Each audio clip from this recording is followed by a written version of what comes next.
डॉक्टरही झाले हैराण. सलग 10 दिवस कडुलिंबाचा रस प्यायल्याने शरीरात काय होते बघा. कडुलिंबाचे झाड हे अनेक भारतीय घरांच्या परिसरात सहज आढळणारे आणि पारंपरिक पद्धतीने उपयुक्त मानले जाणारे वृक्ष आहे. आयुर्वेदात कडुलिंबाला विशेष महत्त्व दिले गेले असून त्याचा वापर अनेक वर्षांपासून विविध कारणांसाठी केला जात आहे. अलीकडील काळातही कडुलिंबातील विविध नैसर्गिक घटकांवर संशोधन सुरू आहे. मात्र कोणत्याही नैसर्गिक पदार्थाबाबत केले जाणारे सर्व दावे प्रत्येक व्यक्तीसाठी तंतोतंत लागू होतीलच असे नाही. त्यामुळे कडुलिंबाचा रस किंवा इतर कोणताही घरगुती उपाय वापरताना तो संतुलित प्रमाणात वापरणे आणि आवश्यक असल्यास तज्ज्ञांचा सल्ला घेणे महत्त्वाचे आहे. खालील माहिती ही पारंपरिक वापर, उपलब्ध अभ्यास आणि सर्वसाधारण आरोग्यविषयक माहितीच्या आधारे दिली असून ती वैद्यकीय उपचारांचा पर्याय म्हणून समजू नये. अनेक लोक सकाळच्या दिनचर्येत कडुलिंबाच्या पानांचा रस किंवा त्यापासून तयार केलेले पेय समाविष्ट करतात. काहींच्या मते मर्यादित प्रमाणात आणि योग्य पद्धतीने याचा वापर केल्यास शरीराच्या नैसर्गिक कार्यांना आधार मिळू शकतो. तथापि याचे परिणाम व्यक्तीनुसार बदलू शकतात.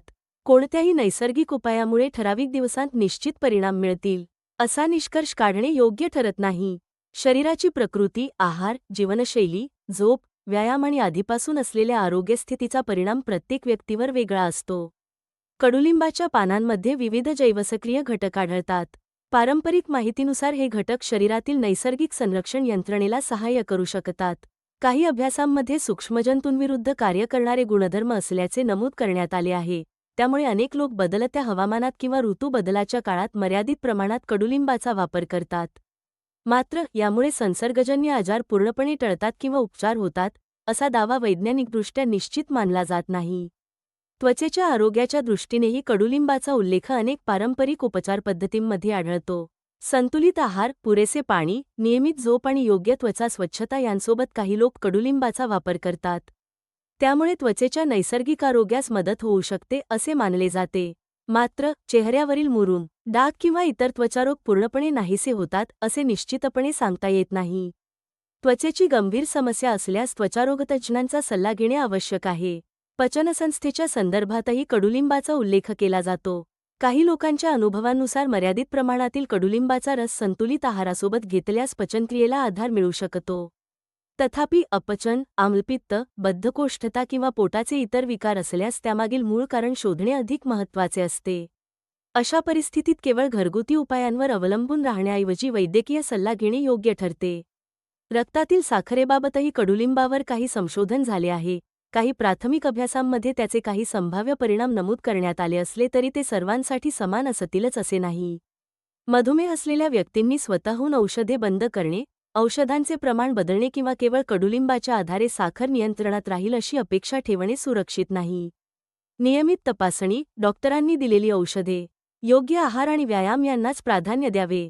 वजन नियंत्रणासाठीही अनेक नैसर्गिक उपायांचा उल्लेख केला जातो.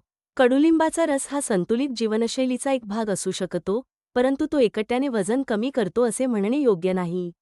वजन कमी करण्यासाठी नियमित शारीरिक हालचाल, योग्य प्रमाणातील आहार, पुरेशी झोप आणि सातत्यपूर्ण जीवनशैली यांचीच सर्वाधिक गरज असते. कडुलिंबाचा रस घ्यायचा असल्यास स्वच्छ आणि ताजी पाने निवडणे आवश्यक आहे. साधारण 8 ते 10 कोवळी पाने स्वच्छ पाण्याने धुवावीत. त्यानंतर थोड्या स्वच्छ पाण्यासह ती बारीक करून गाळून रस तयार करता येतो. हा रस अतिशय कमी प्रमाणात वापरण्याची शिफारस पारंपरिक पद्धतींमध्ये केली जाते. काही जण चव कमी कडू करण्यासाठी थोडासा मध वापरतात. मात्र मधुमेह असलेल्या व्यक्तींनी कोणताही बदल करण्यापूर्वी तज्ज्ञांचा सल्ला घ्यावा. पारंपरिक माहितीनुसार सकाळी रिकाम्या पोटी कमी प्रमाणात कडुलिंबाचा रस घेण्याचा सल्ला दिला जातो. त्यानंतर काही वेळ इतर अन्नपदार्थ न घेण्याची पद्धतही काही ठिकाणी आढळते. मात्र प्रत्येक व्यक्तीची प्रकृती वेगळी असल्यामुळे सर्वांसाठी एकच वेळ किंवा एकच पद्धत योग्य ठरेल असे नाही. ज्यांना हा रस घेतल्यानंतर मळमळ, पोटदुखी, चक्कर किंवा इतर त्रास जाणवतो त्यांनी त्याचा वापर थांबवून तज्ज्ञांचा सल्ला घ्यावा. प्रमाणाबाबत विशेष काळजी घेणे आवश्यक आहे. कोणत्याही नैसर्गिक पदार्थाचे अतिसेवन शरीरासाठी योग्य ठरत नाही. कडुलिंबाच्याही बाबतीत हेच लागू होते. मर्यादित प्रमाणात वापर करणे अधिक सुरक्षित मानले जाते. दीर्घकाळ सतत वापरण्याऐवजी मध्ये विश्रांती घेण्याची पद्धत अनेक पारंपरिक तज्ज्ञ सांगतात. मात्र यासंदर्भातील अंतिम निर्णय वैयक्तिक आरोग्यस्थितीनुसार घ्यावा. काही व्यक्तींनी कडुलिंबाचा रस घेण्यापूर्वी विशेष काळजी घ्यावी. गर्भवती महिला, स्तनपान करणाऱ्या माता, लहान मुले, रक्तातील साखर कमी होण्याची समस्या असलेले रुग्ण गंभीर यकृत किंवा मूत्रपिंडाचे विकार असलेले रुग्ण तसेच नियमित औषधे घेणाऱ्या व्यक्तींनी डॉक्टरांच्या सल्ल्याशिवाय हा उपाय सुरू करू नये.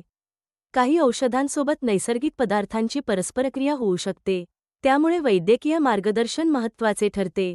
हे लक्षात ठेवणे आवश्यक आहे की कोणताही एक पदार्थ सर्व आजारांवर उपाय ठरत नाही. उत्तम आरोग्यासाठी संतुलित आहार, पुरेसे पाणी, नियमित व्यायाम, तणाव नियंत्रण, पुरेशी झोप आणि वेळोवेळी आरोग्य तपासणी यांना अधिक महत्त्व आहे. कडुलिंबाचा वापर हा अशा निरोगी जीवनशैलीचा पूरक भाग म्हणून विचारात घेतला जाऊ शकतो, परंतु तो उपचारांचा पर्याय नाही. पारंपरिक ज्ञान आणि आधुनिक संशोधन यांचा समतोल विचार करणे आवश्यक आहे.